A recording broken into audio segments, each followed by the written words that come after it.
प्यारे विद्यार्थियों नमस्कार। आज हम भारतीय संविधान के भाग 4 का अध्ययन करेंगे। भारतीय संविधान के भाग 4 के अंतर्गत केंद्र सरकार का वर्णन किया गया है। जैसा कि आप जानते हो, सरकार के 3 अंग होते हैं, कार्यपालिका, विधायिका, न्यायपालिका। और इसी में सीएजी का मतलब होता है नियंत्रक एवं महालेखा परीक्षक का भी इसी भाग में वर्णन किया गया है। सर्वप्रथम हम सरकार के कार्यपालिका अंग का अध्ययन करेंगे। कार्यपालिका का उल्लेख या कार्यपालिका से संबंधित प्रावधानों का उल्लेख अनुच्छेद 52 से 78 के मध्य किया गया है। कार्यपालिका के अंतर्गत राष्ट्रपति, उपराष्ट्रपति, पीएम सहित मंत्रिपरिषद को सम्मिलित किया गया है। तो इनमें से हम सर्वप्रथम राष्ट्रपति का अध्ययन करते हैं। राष्ट्रपति, प्रेसिडेंट। भारत में संसदीय प्रणाली को अपनाया गया है, इसलिए यहाँ 2 प्रकार की कार्यपालिका होती है। पहला, नाम मात्र की कार्यपालिका। ये नाम मात्र की कार्यपालिका जिसमें निहित होती है उसे राष्ट्रपति कहा गया है, और वास्तविक कार्यपालिका पीएम व मंत्रिपरिषद। नाम मात्र की कार्यपालिका का प्रतीक राष्ट्रपति होता है, जबकि वास्तविक कार्यपालिका पीएम व मंत्रिपरिषद में होती है। अतः भारत में राष्ट्रपति राष्ट्राध्यक्ष होता है, लेकिन शासनाध्यक्ष नहीं होता है। दूसरे शब्दों में राष्ट्रपति औपचारिक अध्यक्ष के रूप में कार्य करता है। फिर भी संविधान के संरक्षक के रूप में राष्ट्रपति की भूमिका महत्वपूर्ण होती है। त्रिशंकु संसद या गठबंधन की स्थिति में राष्ट्रपति की शक्तियां और बढ़ जाती है। राष्ट्रपति से संबंधित संवैधानिक प्रावधान, कि किस प्रकार राष्ट्रपति के लिए क्या क्या संविधान में प्रावधान किए गए हैं। अनुच्छेद 52 में प्रावधान है कि भारत का एक राष्ट्रपति होगा। अनुच्छेद 53 में ये प्रावधान है कि सरकार की कार्यपालिका शक्ति राष्ट्रपति में निहित होगी, जिसका प्रयोग वह स्वयं या अधीनस्थों के माध्यम से करेगा।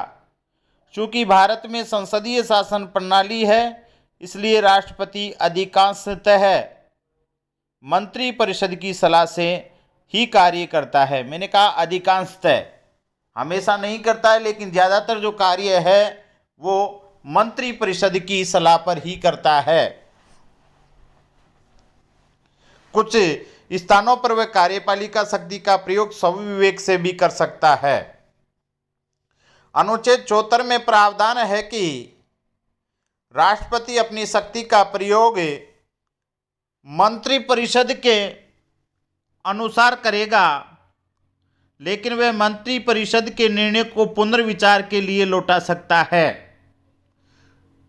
जैसा कि हमने पहले देखा, राष्ट्रपति के.आर. नारायणन ने 1997 में यूपी में राष्ट्रपति शासन लगाने के मुद्दे को मंत्रिपरिषद के पास पुनर्विचार के लिए भेजा, जिससे लोकतांत्रिक सरकारें भंग नहीं हुई।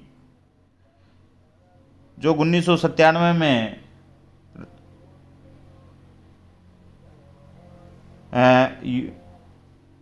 संयुक्त मोर्चा सरकार थी, उसने यूपी की सरकार को भंग करने के लिए राष्ट्रपति शासन लगाने के लिए भेजा था, जिसे के.आर. नारायणन ने पुनर्विचार के लिए लौटा दिया, जिससे कि वहाँ राष्ट्रपति शासन नहीं लगा। इसी प्रकार 1999 में राबड़ी सरकार थी, उस समय प्रधानमंत्री अटल बिहारी वाजपेयी थे, उन्होंने भी राष्ट्रपति शासन लगाने का निर्णय किया था, लेकिन के.आर. नारायणन ने उस प्रस्ताव को वापस लौटा दिया, जिससे ये सरकार भी बच गई। ये पुनर्विचार शब्द 44वें संविधान संशोधन अधिनियम 1978 द्वारा जोड़ा गया था। अनुच्छेद 78 प्रधानमंत्री का ये कर्तव्य बताया गया है कि वह राष्ट्रपति को विधायी व प्रशासनिक जानकारी या सूचना देगा। इसमें मुख्यतः 3 प्रावधान है। अनुच्छेद 78A,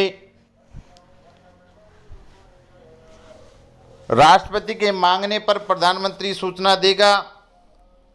78B, 78A, प्रधानमंत्री प्रशासन व विधायी संबंधी निर्णयों की सूचना राष्ट्रपति को देगा। 78B, राष्ट्रपति के मांगने पर पीएम को सूचना देगा। 78C, अनुच्छेद 78C, किसी महत्वपूर्ण विषय पर एक मंत्री ने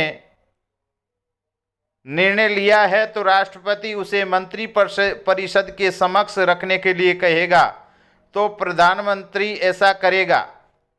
नोट, अनुच्छेद 78 को लेकर केवल राजीव गांधी व ज्ञानी जैल सिंह के मध्य विवाद हुआ था। अनुच्छेद 111, राष्ट्रपति की वीटो शक्ति का उल्लेख इसमें किया गया है। राष्ट्रपति संसद के विधेयक के संबंध में 2 प्रकार की निषेधाधिकार शक्ति का प्रयोग कर सकता है। पहला, निलंबकारी निषेधाधिकार, सस्पेंसरी वीटो पावर। इसके तहत राष्ट्रपति विधेयक को पुनर्विचार के लिए भेजता है। यदि संसद उतने ही बहुमत से पुनः पारित कर दे तो राष्ट्रपति को विधेयक पर हस्ताक्षर करने होंगे। जेबी निषेधाधिकार, पॉकेट वीटो। इसके तहत राष्ट्रपति न तो अनुमति देता है न ही इनकार करता है, लेकिन विधेयक को अपने पास रख लेता है। इस प्रकार की वीटो शक्ति का प्रयोग ज्ञानी जैल सिंह ने 1986 में डाक संशोधन विधेयक में किया था। अनुच्छेद 201 के तहत राष्ट्रपति राज्यपाल द्वारा आरक्षित विधेयक पर निर्णय लेता है और ऐसे विधेयक पर राष्ट्रपति स्पष्ट इनकार भी कर सकता है या विधेयक को पुनर्विचार के लिए भेज सकता है। इस प्रकार अनुच्छेद 201 के तहत निरंकुश veto power, absolutely veto power प्राप्त है। इस प्रकार भारत के राष्ट्रपति के पास तीनों प्रकार की वीटो पावर है। नोट, अमेरिकी राष्ट्रपति के पास निलंबकारी व पॉकेट वीटो पावर प्राप्त है, लेकिन निरंकुश वीटो पावर नहीं है। तो इस प्रकार अनुच्छेद 201 भारत के राष्ट्रपति को अमेरिका के राष्ट्रपति से भी अधिक शक्तिशाली बनाता है। आपको याद रहना चाहिए ये कि अनुच्छेद 201 या प्रश्न पूछा जा सकता है कि भारतीय संविधान का कौन सा अनुच्छेद भारत के राष्ट्रपति को अमेरिका के राष्ट्रपति से अधिक शक्तियां प्रदान करता है, तो आपका उत्तर होगा अनुच्छेद 201। अनुच्छेद 54 में राष्ट्रपति के निर्वाचक मंडल का प्रावधान है। राष्ट्रपति के निर्वाचक मंडल में निर्वाचित सांसद व समस्त राज्य के विधानसभाओं के निर्वाचित सदस्य भाग लेते हैं। 70वें संविधान संशोधन अधिनियम द्वारा दिल्ली व पांडिचेरी विधानसभा के निर्वाचित सदस्यों को राष्ट्रपति निर्वाचक मंडल में शामिल किया गया। अनुच्छेद 55, राष्ट्रपति की निर्वाचन रीति यह आयरलैंड से प्रभावित है। आनुपातिक प्रतिनिधित्व की एकल संक्रमणीय मत प्रणाली, इसमें कोटा निकाला जाता है। कोटा वेद मतों की संख्या +1 बटा रिक्तियों की संख्या +1। भारतीय जनसंख्या 1971 की जनगणना के अनुसार। धन्यवाद, आज के लिए इतना ही। अब अगली क्लास में हम राष्ट्रपति का निर्वाचन तथा उसकी शक्तियों का अध्ययन करेंगे।